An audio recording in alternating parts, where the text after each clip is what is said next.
নমস্কার বন্ধুরা, আমি শিপ্রা ইংল্যান্ড থেকে বলছি। বিলেতি বঙ্গিনীর একটি ব্লগে আপনাদের সবাইকে স্বাগত। দেখুন, আমার কাণ্ড কারখানা কিন্তু একদম উল্টোপাল্টা। যে জায়গাটায় ঘুরতে এসছি তার চারপাশ তো ঘুরিয়ে দেখাচ্ছি, কিন্তু যে জায়গাটাতে আছি এক্স্যাক্টলি সেই পার্কটাই আপনাদেরকে ঘুরিয়ে দেখানো হয়নি। আর আজকে তো যাওয়ার টাইম হয়ে এলো, তাই ভাবলাম পার্কটাই একটু ঘুরিয়ে দেখানো যাক।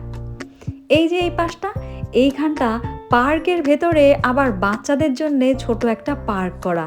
কিন্তু বাচ্চারা শুধু নয়, বুড়ো বাচ্চাদেরই বেশি সমাগম দেখছি। আর এই ছোট্টটা দেখছেন, এটা একটা দোকান। এটা আবার দুপুরবেলা বন্ধ থাকে, সকাল আর বিকেলবেলা থাকে খোলা।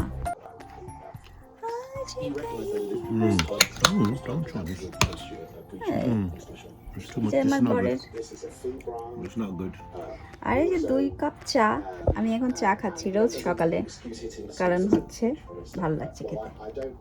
আর এই যে চামার বেশি, ব্রেড দুটো, আমার বরের ব্রেড একটা, যাই হোক খেলেই হলো। আমরা এখন একটুখানি টিভি দেখবো, টিভি দেখে তারপরে বেরোবো।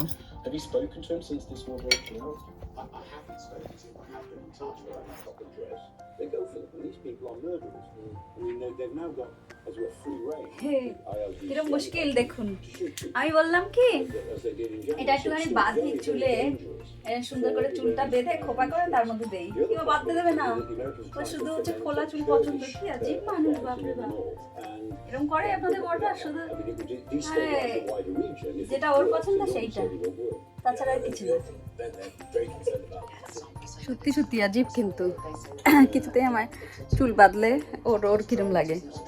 বলে না চুল বাঁধবে না, চুল বাঁধবে না। চুল বাঁধা ছাড়া মানে চুলটা খুলে রাখতে হবে, তবে ওর ভালো লাগে। তা আমি ভাবলাম একটুখানি কাজলটা পরে, একটুখানি লিপস্টিক লাগাবো, একটুখানি কি বলে মাস্কারা লাগাবো, আর চুলটা একটু বাঁধবো। ও মা, চুল বাঁধতে দেবে না, বলে কি না চুল খুলেই রাখবে। আর আজকে না আমি এই জামা পরেই যাব অফিসে, এখান থেকে আমার ডাইরেক্ট যেতে হবে অফিসে।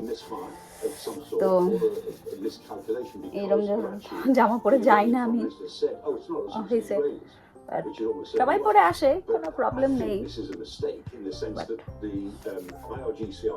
দেখা যাক আর বাইরেটা কেমন লাগছে দেখাই আপনাদেরকে। কহি না যা আজে কহি মত যা,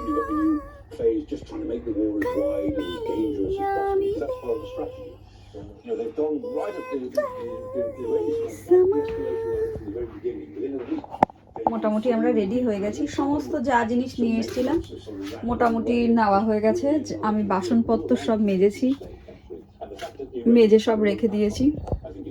আমার ব্রাশটা রয়ে গেছে এখানটায়, আর এগুলো সব হয়ে গেছে। এই জায়গাগুলো এরমই থাকবে, অত বেশি আর ক্লিন করলাম না। এগুলো আমি ইউজ করিনি, ওরমই রাখা আছে। তো আর এই যে এইটুখানি জায়গা আমার ক্লিন করতে বাকি আছে, হয়ে যাবে এক্ষুনি। আর বেডরুমটা এখনো হয়নি, বেডরুমটা ক্লিয়ার করে তারপরে দেখাই। আজকের এই ব্লগটা সত্যি কথা বলতে আমাদের অনেকগুলো টাকা বাঁচিয়ে দিল। কিভাবে হলো সেটাই বলছি। আসলে কি ভেবেছিলাম বলুন তো, সমস্ত কিছু প্যাকিং করে হয়তো গাড়িতে তুলে দিয়েছি, তারপরেও মেয়েদের যেরকম অভ্যেস সমস্ত কিছুই আবার একটু খুঁটিয়ে দেখা, সেটাও করে নিলাম। তখনও আমি কিছুই খুঁজে পাইনি। তারপরে জানেন, ফ্রিজটা যেই খুলেছি এই ব্লগটা বানানোর সময়, দেখি কি, ও মা, এক ফ্রিজ খাবার যদিও ঠিক আছে, কিন্তু তারপরে দেখি নিচে বড় বড় ওয়াইনের বোতলগুলো রাখা। খাবারের যদিও কম দাম, সেগুলো ফেলে গেলে কিছু হতো না, কিন্তু ওই ওয়াইনগুলোর অনেক টাকা দাম ছিল। তাই বলতে পারেন পয়সা বাঁচালো আজকের এই ব্লগটা। যাই হোক বন্ধুরা, এই রুমটা তো দেখালাম, এবার বেডরুমে চলুন। তো এইটা হচ্ছে বাচ্চাদের রুম। এই রুমটা যদিও কখনো কোনোবারই ধরা হয় না, কিন্তু আমার বড় একদিন রেগে গিয়ে এইখানটা শুয়েছিল, তাই জন্য এই রুমটা একটুখানি, আমাদেরও ঝগড়া হয়, কিন্তু আমাদের ঝগড়া হয় না নিজেদের কারণে, আমাদের ঝগড়া হয় ফ্যামিলির কারণে। তো এক রাতে ঝগড়া হয়েছে আর কি। আর এইটা হচ্ছে আমাদের বেডরুম। বাট ঝগড়া হলেও আমরা খুব তাড়াতাড়ি কিন্তু মানে মিটিয়েও নেই, আমরা ম্যাচিওর তো দুজনাই। আর এরকম সকালবেলায় পাখিগুলো না দরজার মধ্যে ঠক ঠক করে, মানে দরজা খোলো খাবার দাও, এরকম কিছু একটা ব্যাপার থাকে। এরকম কি দারুণ দেখুন দেখতে। Yeah I'm coming, yeah I'm coming, give me 2 minutes just. তো এই হলো এখানটায়। আর এটা হচ্ছে আলমিরার মতন সমস্ত কিছু, কাবার্ড সব কিছু রাখা ছিল এখানটায়। আর টয়লেটটার কি দেখাবো, টয়লেটটাও ভালো, বেশ বড়, খুব সুন্দর, আমরা দারুণ সুন্দর কাটালাম। চলুন এবার বাড়ি যাওয়া যাক। বেরিয়ে পড়লাম অবশেষে বাড়ির উদ্দেশ্যে। এখন চলেছি বাড়ি, সবার আগে কিন্তু আবার অফিস যেতে হবে, তারপরে বাড়ি। আর এখন একটা জায়গা ঘুরিয়ে তারপরে আপনাদেরকে বাড়ি নিয়ে যাব। এই জায়গাটায় আসলে আমরা কালকে এসেছিলাম, জায়গাটার নাম হচ্ছে ডুলো stone. So it's called Dula Stone.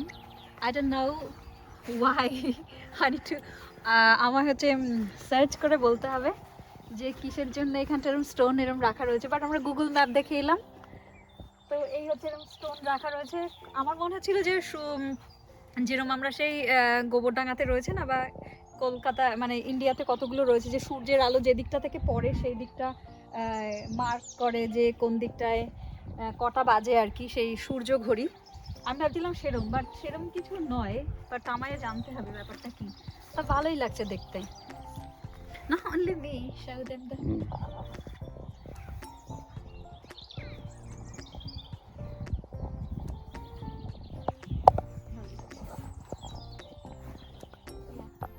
বাড়িতে ফেরার পথে চোখে ভাসছিল সবুজের অভিযান, তার মাঝখানেই আবার হলুদেরও অভিযান শুরু হলো।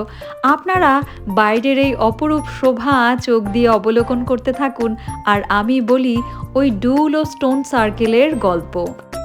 প্রাগৈতিহাসিকরা মনে করেন প্রায় 4 থেকে 5,000 বছর আগে নিওলিথিক যুগে এই পাথরের বৃত্তটা তৈরি হয়েছিল। আর এটা কিন্তু একদম সাদা ঝকঝকে কোয়ার্টজ পাথরে তৈরি। আপনারা তো দেখলেন সূর্যের আলো ওই পাথরগুলোতে পড়ে একদম কিরম চকচক চকচক করে।